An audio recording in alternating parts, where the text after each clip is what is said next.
డిపార్ట్మెంట్కి పంపించారు. నేను ఇవాళ అడుగుతున్నా, ఈ పాలమూరు జిల్లా కష్టకాలంలో ఉన్న నిన్ను, పాలమూరులో ఊరు లేకపోయినా పార్లమెంటులో నోరు లేకపోయినా నిన్ను పార్లమెంటు సభ్యుడిగా గెలిపించి పంపిస్తే తెలంగాణ రాష్ట్రం వచ్చింది. వచ్చిన రాష్ట్రంలో మా పాలమూరుకు ఇచ్చిందేంది, నువ్వు తెచ్చిందేంది అని నేను ఈరోజు చంద్రశేఖరరావుని అడుగుతున్నా. చంద్రశేఖరరావు గారు నేను అడుగుతున్నా, ఉమ్మడి రాష్ట్రంలో సమైక్య పాలనలో 60 సంవత్సరాలు ఆంధ్ర వాళ్ళు చెరబట్టి పడావు పెట్టిన పాలమూరు రంగారెడ్డి ఎత్తిపోతలు కానీ, కల్వకుర్తి లిఫ్ట్ ఇరిగేషన్ కానీ, కోయిల్ సాగర్, భీమా, నెట్టెంపాడు ఏదైనా ప్రాజెక్టులు 10 ఏళ్లలో పూర్తి చేసినవా? ఏదైనా పరిశ్రమలు మా పాలమూరుకు తీసుకొచ్చినవా? అంతెందుకు ఆనాడు కాంగ్రెస్ పార్టీ అధికారంలో ఉన్నప్పుడు పాలమూరు యూనివర్సిటీ మంజూరు చేసి ఈ ప్రాంతాల్లో ఉన్న తండాలు, దళిత వాడల్లో ఉన్న పేదల బిడ్డలు, బలైన వర్గాల బిడ్డలు చదువుకోవాలి, డాక్టర్లు, లాయర్లు, ఇంజనీర్లు కావాలి, ఐఏఎస్లు, ఐపీఎస్లు అయి రాజ్యం ఏలాలి అని ఆనాడు కాంగ్రెస్ పార్టీ పాలమూరు యూనివర్సిటీ ఇస్తే అక్కడ చదువులు చెప్పే పంతుల పదవులు 150 ఉంటే 10 ఏళ్ళు 130 ఖాళీలు పెట్టిండు. యూనివర్సిటీ పేరు మీద పంతులు లేకపోతే పిల్లలు చదువుకునేది ఎట్లా అని చెప్పి నేను చంద్రశేఖరరావును ప్రశ్నిస్తున్నా. మా ప్రాజెక్టులు గట్టలే, కృష్ణానది మా పక్కనే పారుతున్నా, మా జూరాల ప్రాజెక్టు పూర్తి చేయకుండా, మా పాలమూరు రంగారెడ్డి ఎత్తిపోతల పథకాన్ని పూర్తి చేయకుండా ఇవాళ మా రైతులు వలసలు పోతుంటే నువ్వు ఆనందంతో నీ రాజ్యం నడుపుకున్నావు తప్ప మాకేమన్నా ఇచ్చినవా? మాకు చదువుకుల్లో సహకరించలే, మాకు ఉద్యోగ ఉపాధి అవకాశాల్లో సహకరించలే, మా ప్రాంతానికి పరిశ్రమలు తీసుకురాలే. మళ్ళీ ఇవాళ పనులు ఇగిలించుకుంటూ వచ్చి మాకు ఓట్లు వేయండి, మేము పనులు ఇగిలిస్తాము, పార్లమెంట్లో పోయి గుర్రు పెట్టి నిద్రపోతామని అంటున్నాడు. నేను ఒక్క మాట అడగదలుచుకున్నా. శ్రీనివాసరెడ్డి మంచోడే, నాకు కూడా తెలిసినోడే.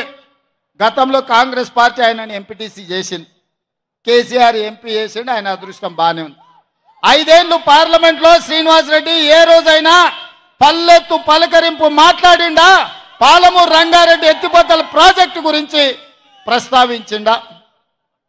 మనిషి మంచోడే కానీ మంచానికి పడ్డాడు. లేవనికే శాత కాదు, లేస్తే మాట్లాడనికే ఆయనకు అధికారం లేదు. మరి అట్లాంటి శ్రీనివాసరెడ్డిని మళ్ళొక్కసారి ఇవాళ కేసీఆర్ గారు వాళ్ళ అభ్యర్థి అని పంపించిండు. ఏం చూసేయాలి? పిల్లగాడు 5 ఏళ్ళు చదివిండు, ఇవాళ పరీక్షలు రాయనికి వచ్చిండు. 5 ఏళ్ళలో నేర్చుకోకపోయే, ఈ ప్రాంతం గురించి మాట్లాడకపోయే.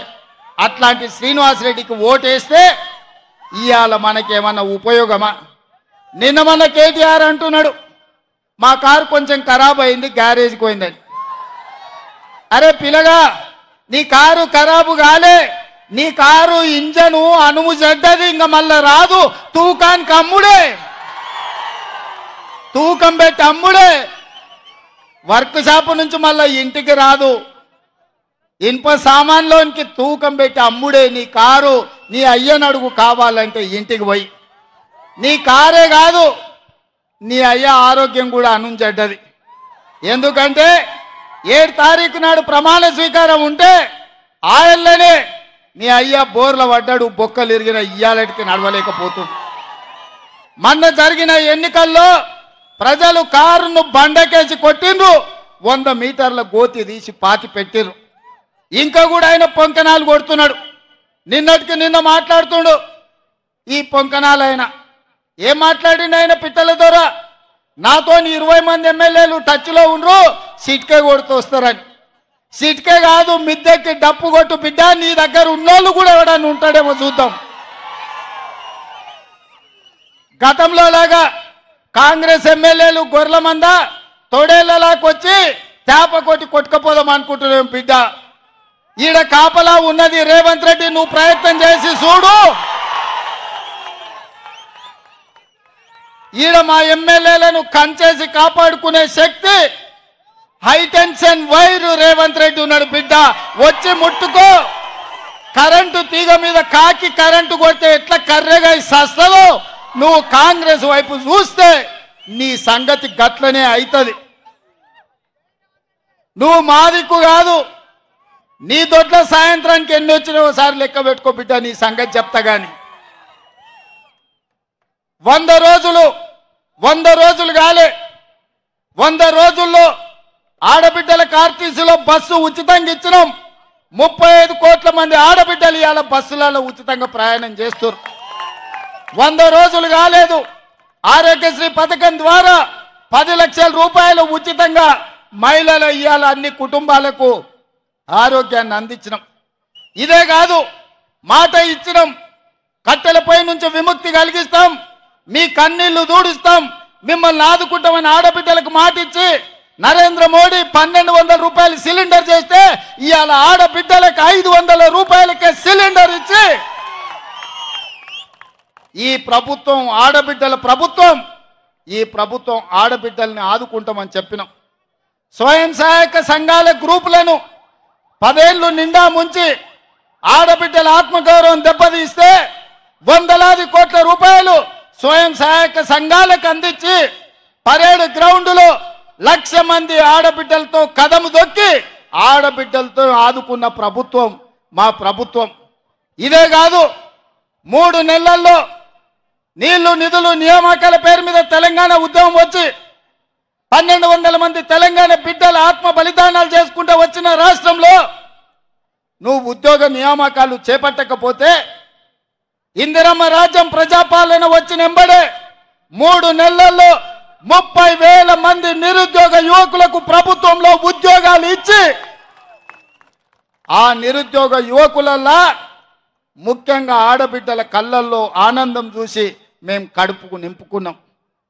అదేవిధంగా బీసీల జనాభా లెక్కలు 60 ఏళ్ల నుంచి లెక్క పెట్టకపోతే మేము వచ్చి బీసీ జనాభా లెక్కలేసి వాళ్ళు ఎంతమంది ఉన్నారో అంత నిధులు ఇస్తామని మాట ఇచ్చి రాహుల్ గాంధీ గారు ఇచ్చిన మాట మీద ఇవాళ బీసీ జనాభా లెక్కలేస్తున్నాం మేము.